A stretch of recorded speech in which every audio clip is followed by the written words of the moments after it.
Greetings sailors and welcome back to World of Warships and a Patreon supporter replay, courtesy this time of Isham Gamer in The Sims. Now this is a brawl match taking place over on the NA server, and as you can see he is in a very American division right now. He's actually in, of course, The Sims alongside an Atlanta, which is probably a pretty strong pairing overall. The Atlanta, of course, has basically the same kind of firepower as The Sims, only more of it. It also has torpedoes and that very useful radar, and if need be, Isham would be able to provide some smoke. But this is a brawl, 3 versus 3, so chances are things aren't going to come down to that. It's going to be fast-paced enough that that kind of more tactical gameplay won't actually be required. So they're both heading on the flank together, and there's a Leon with them as well, but the Leon is obviously a bit of a slower ship, although not too much slower, and for some reason they decided to stick around the middle, maybe figuring that that's where the enemy team would try and push through. But if they were going to try and do that alone, that would be a bad plan, because at that point it would be 2 or 3 versus 1, so really they should have stuck together. You might have noticed me checking the minimap circles there, by the way. I was just double checking what torpedoes Isham is packing. It's the 7-kilometer ones, which are actually reasonably fast, and you can just about stealth torp with them. And they do pack a pretty decent punch, although they're not that good. I mean, there are certainly better torps at this tier, but compared to the longer range torps the Sims can mount, which do, what is it, 9k and change? Yeah, they're slow, they don't do a lot of damage, so they're not really the good option overall, but they're certainly the safer option.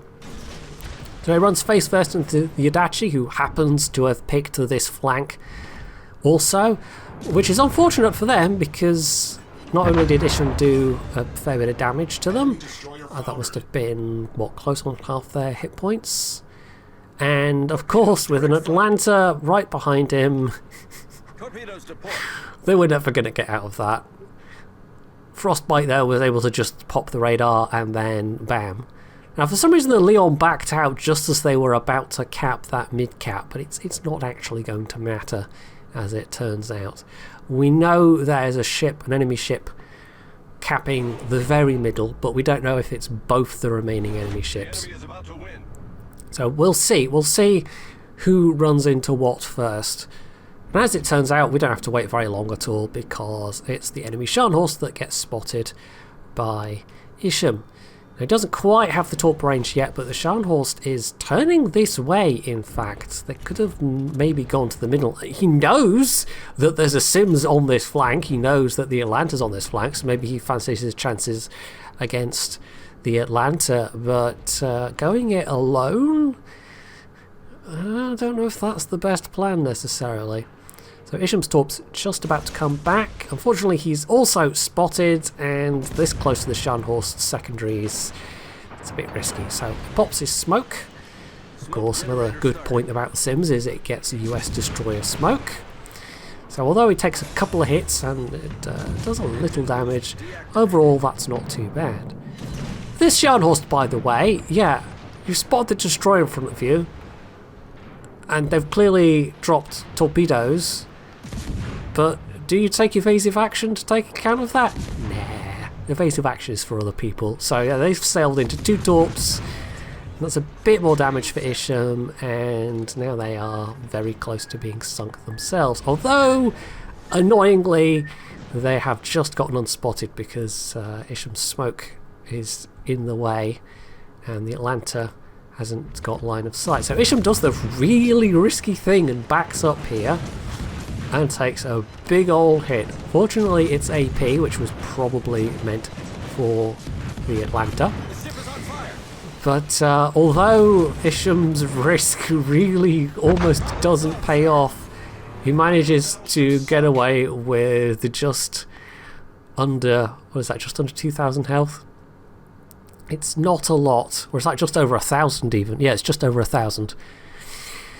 So, yeah.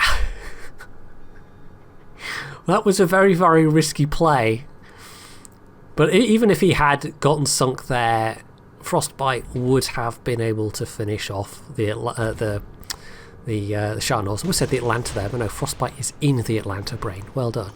So there's the last ship, the Straws. The Leon, I don't think, has shot at a single thing in this game. They have gotten some capping XP, I suppose. Isham is absolutely not going to come out of this alive. But once again, Destroyer popping up at close range.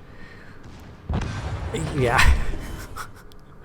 Maybe they didn't have Hydro, but even so, you've got to figure someone has dropped torpedoes on you when they pop up that close. So, that was all 3 kills in Isham's pocket. That was some very close range fighting. Him and Frostbite there, both very close in terms of their actual XP. So they must have been not that far apart on damage overall. And the Leon was there too. I think we can say that both of them, that division basically won that. But the bit of derpiness we saw from the enemies certainly didn't hurt. If you see somebody popping up in front of you like that, if you know there's a destroyer very close, then maybe try taking evasive action and don't just sail straight into their torps. Just a little pro tip there. Anyway, that's it for this replay. Hopefully you enjoyed it, and if you did, you can do all the usual things down underneath the video, and of course, as always, stay tuned for more.